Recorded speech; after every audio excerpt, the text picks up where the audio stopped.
Doorway, a manual to self సూచనలు లేదా సమాచారాన్నందించే స్వీయ శోధన సాధనం. మనము karma with relation to memory aspect గురించి తెలుసుకుంటున్నాం. ఇంతకుముందు వీడియోలో మనం మెమరీ యొక్క different levels, different dimensions of memory కాన్షియస్‌గా, అన్‌కాన్షియస్‌గా, అవేర్‌గా, అన్‌అవేర్‌గా బిల్డప్ అవుతూ ఉంటుందనేది తెలుసుకున్నాం. ఇవాళ దాని యొక్క ఇన్‌ఫ్లూయెన్స్ ఎలా ఉంటుంది చూద్దాం కర్మ మీద. ట్రేసింగ్ బ్యాక్ తీసుకుంటే మెమరీ అనేది సింపుల్ థింగ్ కాదు. నీకు జ్ఞాపకం వచ్చినా, రాకపోయినా, నువ్వు గుర్తుపట్టగలిగినా, గుర్తుపట్టలేకపోయినా, బట్ ఆ మెమరీ నీలో వర్క్ చేస్తూనే ఉంటుంది. ఇంకా ఆటోమేటిక్ మిషన్‌లాగా వర్క్ చేస్తూనే ఉంటుంది. అందుకని ఒక ఏడాది క్రితం జరగని, ఒక రోజు క్రితం జరగని, 10 ఏళ్ల క్రితం జరగని, 20 ఏళ్ల క్రితం జరిగినయి మెమరీలో ఉంటుందది. కొన్ని రికలెక్ట్ అవుతాయి, జ్ఞాపకానికొస్తాయి. కొన్ని తిరిగి చెప్పగలుగుతావు. కొన్ని కేవలం గుర్తుపట్టగలుగుతావు. చిన్నగా గుర్తుపట్టే శాతమే ఎక్కువుంటుంది. రికగ్నైజింగ్ మెమరీ ఎక్కువుంటుంది. ఇంక చెప్పేదానికంటే. నువ్వు గుర్తుపట్టలేదు అన్నంత మాత్రాన మెమరీలో లేదనుకోకు. మెమరీలో ఉంటుంది. అంటే ఈ హీప్ ఆఫ్ ఇన్ఫర్మేషన్‌లో ప్రతి క్షణం లోపల మెదడులో చేరుతున్న ఇన్ఫర్మేషన్‌లో నీ బాడీలో అక్యుములేట్ అవుతున్న ఇన్ఫర్మేషన్‌లో ఇండెక్సింగ్ కాలేకపోయిందనమాట. ఇప్పుడు లైబ్రరీలో ఒక పుస్తకం ఉందని తెలుసు. కానీ ఎక్కడుందో తెలీదు. నువ్వు వెతుకుతున్నావు కనబడట్లేదు అనే పొజిషన్ అది. నీకు ఆ పుస్తకం ఎక్కడుందో పలానా బీరువాలో, పలానా అలమారాలో ఉందో తెలుసు. ఇది జ్ఞాపకం రాగలిగేది. నువ్వు ఒకప్పుడు ఎప్పుడో నువ్వే లైబ్రరీలో అలమారాలో పెట్టుంటావు. కానీ ఆ పుస్తకం కోసం వెతుకుతున్నావు. తర్వాత ఇంకా దేనికోసమో అలమార దగ్గరికెళ్ళినప్పుడు ఓపెన్ చేయంగానే బుక్ అక్కడ కనబడింది. ఓహ్! అప్పుడు గుర్తుకొస్తుంది. పలానప్పుడు నేనిక్కడ పెట్టాను గదా! ఈ పుస్తకం అని. సో, అలాగనమాట. అంటే కేవలం ఈ జన్మకే కాదు. ఈ కలెక్టివ్ కర్మ ఉంది కదా! Collective memory, elemental memory, atomic memory, evolutionary memory, genetic memory ఇది ఎన్నో తరాల క్రితంది. So, what happened before your birth అని కూడా చెప్పుకోవచ్చు నీ లైఫ్ టైమ్ కంటే. 500 ఇయర్స్ బిఫోర్ ఏముందో కూడా రావచ్చు. ఫర్ ఎగ్జాంపుల్ నీ యొక్క ముత్తాత యొక్క ముక్కు నీకిప్పుడు ఉండొచ్చు. సో, ఆ మెమరీ ఉండబట్టే కదా! ఆ ఆర్గాన్ అలా డెవలప్ అయింది. అలాగే ఎవల్యూషన్ మెమరీలో 25 మిలియన్ ఇయర్స్ బ్యాక్ ఏం జరిగిందో కూడా నీ మెమరీలో ఉండబట్టే. కానీ ఈ స్టేజెస్ ఆఫ్ జైగోట్ నుండి మన పూర్తి శరీరం ఏర్పడటానికి ఉన్న స్టేజెస్ చూసుకుంటే, డిఫరెంట్ స్టేజెస్‌లో డిఫరెంట్ ఆహ్, ప్యాట్రన్స్ ఆఫ్ యానిమల్‌కి దగ్గరగా అనిపిస్తుంటుంది. ఒకప్పుడు ఫిష్ లాగా అనిపిస్తుంది. ఒకప్పుడు అలాగా రెప్టైల్ లాగా అనిపిస్తుంది. సో, ఆల్‌మోస్ట్ అన్ని రకరకాల ఎవల్యూషన్ యొక్క మెయిన్ ల్యాండ్ మార్క్స్ నుండి క్రాస్ చేసుకుంటూ నీ శరీరం ఏర్పడుతున్నట్టుగా ఉంటుంది స్టడీ చేస్తే. You may not remember consciously what happened 25 years ago, but it is working on you. నీలో మటుకు అది వర్క్ చేస్తూనే ఉంటుంది. What happened 25 million years ago is still encrypted in your body. నీ బాడీలో ఎన్‌క్రిప్ట్ చేయబడి, డీకోడ్ చేయబడి ఉంటుంది. కోడెడ్‌గా నీకు లోపల ఉంటుంది. నీకు తెలీదు. దాన్ని వినలేవు నువ్వు. అంటే అవి వినడానికి అవకాశం లేకుండా నువ్వు ఔట్ బౌండ్ గాని ఇన్ఫర్మేషన్‌ని బిజీగా ఉన్నావు నువ్వు. The memory from very beginning of creation is right here. నీలోనే ఉంది. Your mind might have forgotten life as a unicellular being, but your body still remembers. నువ్వు మర్చిపోయి ఉండొచ్చు నువ్వు ఎక్కడికన్నా జీవితగా ఉన్నప్పుడు. కానీ నీ బాడీ మటుకు రిమెంబరెన్స్ ఉంది. Your mind might have forgotten. నీ మైండ్ మర్చిపోయి ఉండొచ్చు. Your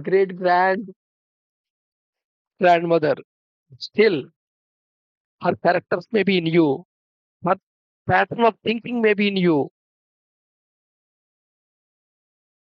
So, the volume of memory that the body carries is billion times more than the volume of memory that your mind capable of carrying. So, నీ mind ఎంత మెమరీని carry చేయగలదు అనే దానికంటే కొన్ని బిలియన్ టైమ్స్ ఎక్కువ బాడీ క్యారీ చేయగలదు. దీంట్లో చాలా లైట్‌గా గ్లిమ్స్‌గా కొన్ని సైకాలజికల్ ఎక్స్‌పెరిమెంట్స్ అయ్యాయి. అక్కడ కైనెటిక్ మెమరీ అని రిఫర్ చేశారు దీన్ని. నువ్వు స్పెల్లింగ్ నోట్‌తో చెప్పగలవు. కానీ కాగితం మీద రాసేప్పుడు రాసేస్తూ ఉంటావు నువ్వు. చాలా విషయాలు అలా అవుతుంటాయి. నువ్వు చెప్పడం చెప్పలేవు. కానీ రాయగలుగుతావు. అలాగే నీ చుట్టూ ఉండే బోలెడు ఆబ్జెక్ట్స్ కాన్స్టెంట్‌గా డిఫరెంట్ వైబ్రేషన్స్ నీకు ఇస్తూనే ఉన్నాయి. నీ లోపల ఆ వైబ్రేషన్స్ చేరుతూనే ఉన్నాయి. చుట్టుపక్కల ఉండే ఆబ్జెక్ట్స్ ఇక్కడ ఆబ్జెక్ట్స్ అంటే లివింగ్, నాన్ లివింగ్ నీ క్లాసిఫికేషన్‌లో లివింగ్, నాన్ లివింగ్ అని ప్రతి ఆబ్జెక్ట్ నుండి రేడియేషన్ బయటకొస్తూనే ఉంటుంది. ఆ రేడియేషన్ నీకు రిసీవ్ అవుతూనే ఉంటుంది. నీతో ఇంప్రింట్ అవుతూనే ఉంటుంది నీ లోపల. ఇది కాకుండా రకరకాల ఎలక్ట్రో మాగ్నెటిక్ ఫీల్డ్స్ ఉన్నాయి. గ్రావిటేషన్ ఫీల్డ్స్ ఉన్నాయి. ఎర్త్ యొక్క మాగ్నెటిక్ ఫీల్డ్ ఉంది. సన్ యొక్క మాగ్నెటిక్ ఫీల్డ్ ఉంది. డిఫరెంట్ ప్లానెట్స్ యొక్క మాగ్నెటిక్ ఫీల్డ్ ఉంది. మూన్ మాగ్నెటిక్ ఫీల్డ్ ఉంది. ఈ మాగ్నెటిక్ ఫీల్డ్ యొక్క వైబ్రేషన్స్ కూడా నువ్వు రిసీవ్ చేసుకుంటున్నావు. ఇంతే కాకుండా ఈ టోటల్ గెలాక్సీలో ఎన్ని స్టార్స్ ఉన్నాయో, ఎన్ని గెలాక్సీలున్నాయో వాటన్నిటి యొక్క కాస్మిక్ వైబ్రేషన్స్ కూడా నువ్వు రిసీవ్ చేసుకుంటున్నావు. నువ్వు కేవలం నీ చెవి చూస్తున్నావో, ఏది వింటున్నావో, ఏది టచ్ చేస్తున్నావో, ఏది స్మెల్ చేస్తున్నావో, ఎవరి మాటలు వింటున్నావో, ఏది చూస్తున్నావో అంతకు మాత్రమే నువ్వు రిసీవ్ చేసుకుంటున్నావు అనుకోద్దు. నిజంగా నీకు తెలిసి అవేర్‌లో నువ్వు రిసీవ్ చేసుకుంటుంది నాట్ ఈవెన్ 5%. నీకు అన్‌అవేర్‌లో నీకు రిసీవ్ అవుతుంది కోల్డ్ వైబ్రేషన్స్ ఉన్నాయి. సో, ఈ మెమరీ గూడా వెరీ కాంప్లెక్స్ హబ్ అన్నమాట నీ లోపల.